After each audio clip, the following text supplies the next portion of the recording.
The flipped classroom. What is it?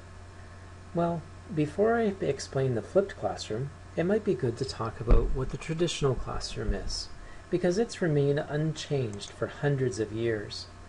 There, the teacher basically stands at the front of the room as the sage on the stage and presents their knowledge, their information, their understanding to the students.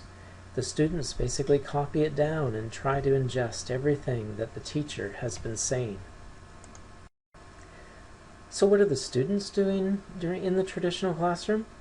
Well, they sit in rows and columns, very disciplined, they stay very quiet, and they focus their full attention on the teacher at the front who is presenting his or her knowledge. Some of them are more successful than others.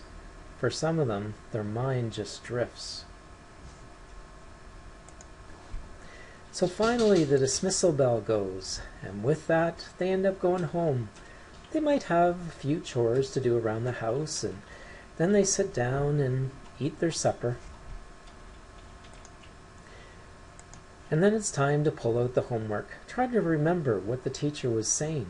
Some of it goes okay, but other questions get really involved and they can't remember what the teacher was saying. I don't understand. They go to their parents and say, "Help me, please." And the parents basically just say, "I wasn't there. I don't understand. What did the teacher say? Let's look at it." And it just creates a very frustrating home life.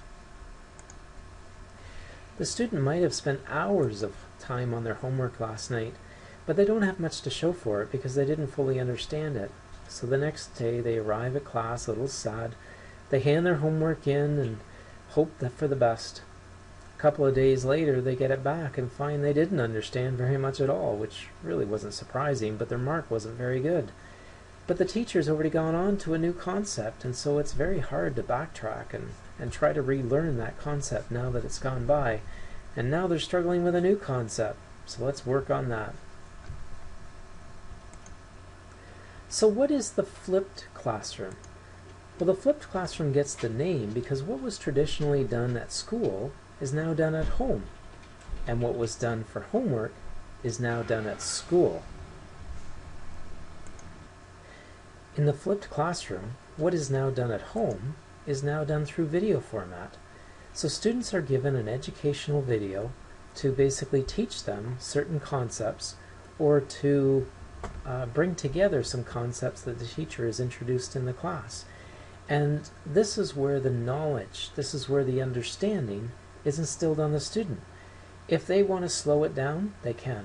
If they want to stop it, if they want to rewind it, if they want to replay it as many times as they need to try to understand the concept, they can do that.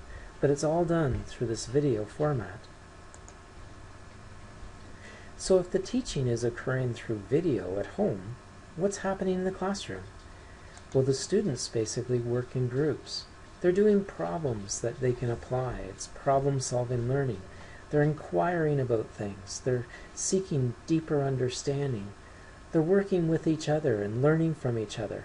And the teacher, rather than spending all their time lecturing from the front of the room, is now mentoring these students, going from student to student, one-on-one, or working with small groups and helping them discover new concepts and how they can apply the concepts that they were learning about the other day. As a result of this, students are taken to deeper levels of understanding. By working in groups and working with their peers, they can understand things. They're helping each other learn. The teacher is working one-on-one with them and one on small groups so that each of them are taken to that deeper level of understanding that we're after, and they are solidly learning. This is the concept of the flipped classroom. The flipped classroom is something that deepens understanding, and we're hoping that it will really improve our learning at Burford District Elementary. Give it a try, and you'll enjoy it. Try out the videos, watch them regularly, and try to understand, because you're at school to learn